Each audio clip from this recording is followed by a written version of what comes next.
Not. All right. Anyway, Kevin Costner, do your thing. Well, let's move on. Hey, who better to come hang out and talk about the current summer blockbuster season, westerns, and everything else than our friends, the Cinema Guys. Yeah, Justin and the Cinema Maiden are here back in the ARC studio to talk about the top movies going on right now. Yeah. But first, are we going to talk about two movies kind of getting a lot of buzz here in the tri-state? Yeah, Bikeriders, right? Bikeriders. Yeah. Did you guys like it? Did you go see it I already? have not seen it Okay, yet. haven't seen There's it. a showing at Kenwood, and they're going to have there's a local guy who helped, I guess, direct it or produce it or something.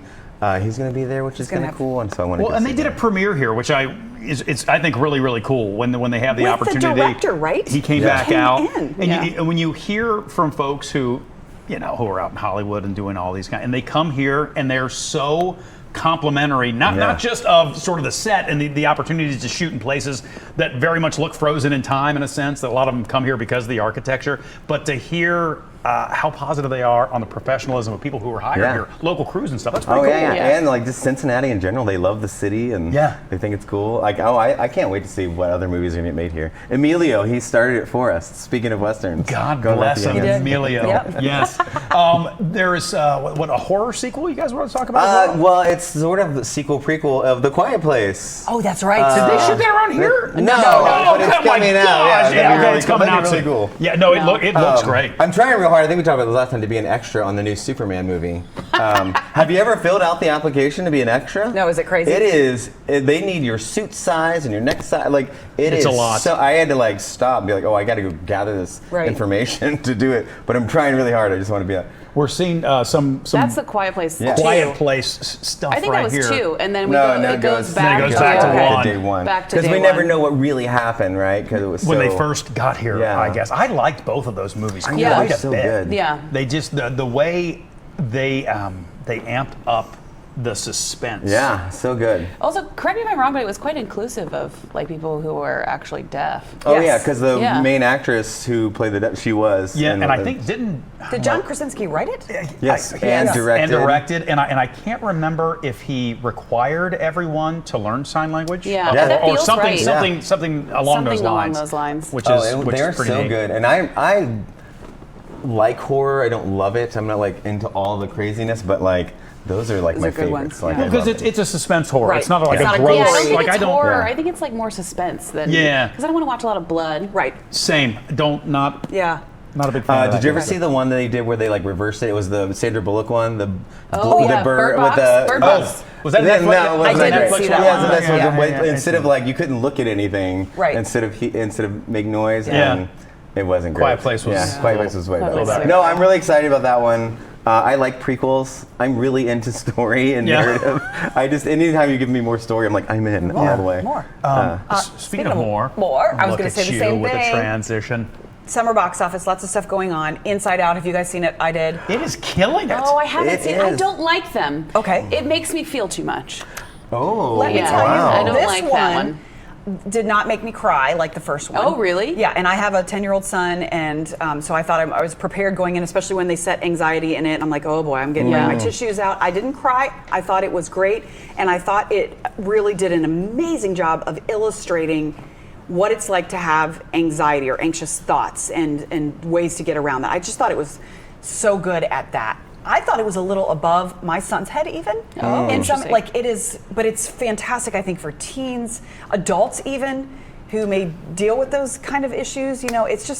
It's well done, I think. Did you feel you the same convinced way me. about Red Panda? That it was Yeah. like I never above? saw Red I Panda. love So Red good. Panda. And, like- that sounds similar. Okay. Yeah, like some of the kids I was talking to, like they didn't know. I didn't realize what it was about till like halfway through. I was like, I that's get what what the it's Red about. Panda is now. I didn't Yeah. understand what that was at all. Well, and see, anytime I talk about Red Panda, I talk about something completely different.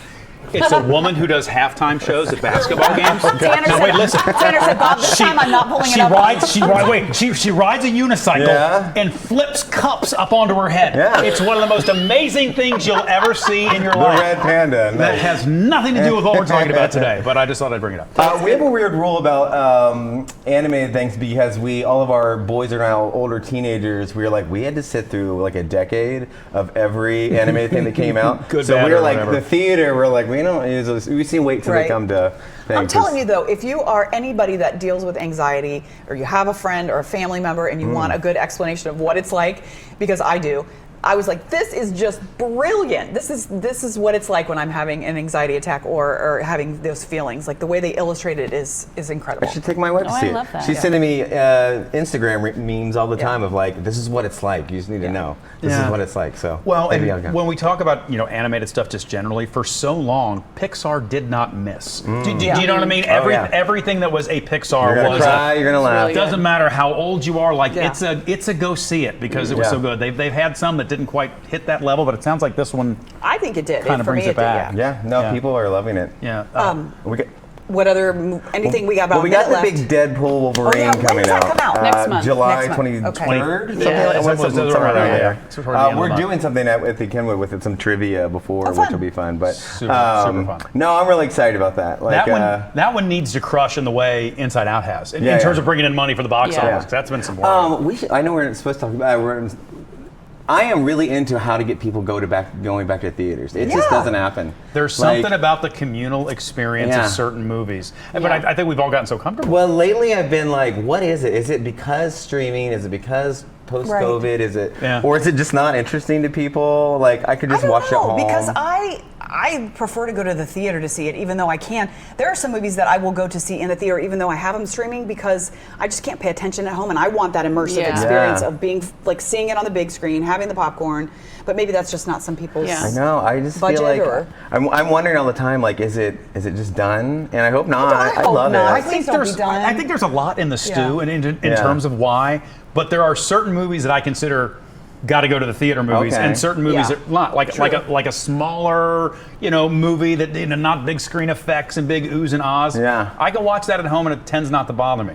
But like Deadpool, Wolverine, I want to see them on the big screen. I just want to see them like as soon as they come out. I just have always been like that since I was. I feel like there's a lot more nostalgia films too that people want to go in the theater and see and like bring back. Oh yeah, we did Never Ending Story and it filled out they sold out the theater. We almost did. We didn't think we were going to because we were like, oh, be a couple people there. They were like, it's sold out, and we're like, oh, what? That's really. And there were so many older people our age with their little kids. Like, we want them to see this film. And again, the community aspect of doing that together and everybody laughing at the same time or crying or gasping. Well, we've talked about it before. I can tell you certain movie moments where I'm so happy I was in the theater with people. Avengers Endgame. Yes. Ooh, Yes. When that was such a good theater experience. He grabs the hammer, I mean the entire room. Or when he's like, Cap on your left, and your left, coming, you're like, what the hell? It's so good. Like that's a feel it with everybody kind of moment. I talk about all the time, like my first movie. Like I went to see Batman with my dad, the Michael Keaton one. And it was the first time I ever went to a theater, and there was a line around, and we were in Virginia, but they had the light up in the sky. And I remember thinking, oh, this is special. This is a big thing. And ever since then, I loved the theater because of that. Have you ever walked out of a theater movie? What's your walkout movie? Oh my gosh, I can't remember what it was. Darn it. Because I distinctly remember the experience of walking out because I was like, I've never done this before, but this is terrible, but I can't remember what it was. Fantasia, that was ours when I was little. Fantasia? Really? I think we were complaining, like, this is not fun. And my parents were like, let's just go. I can remember my dad trying to take my older brother and I to see Chariots of Fire. And we spent the entire movie in the lobby playing Centipede and Asteroids. We're like, we can't do this anymore. Mine was Mickey Blue Eyes when I was a kid. My parents took me to see it, and then they were like, "Oh, this isn't appropriate for you," and so we left. We're out. We gotta go. We apparently have to go too. I can talk movies with you guys all day. This is super fun, and we're gonna get to the Kenwood one of these times. You guys do a screening. It's such a great theater. Love that. Got to get that done. Quickly, people can find you at the Cinema Guys, right? If they Google it. Yes, we are thecinemagays.com. They do all kinds of great events around town, surrounding movies. So much fun, guys. Good to see you guys. All right. Hey there. Yeah, you could stop watching right now, but let's be honest, you don't want to do that. Hit the links or click subscribe to see more amazing content from all of us here at Local 12.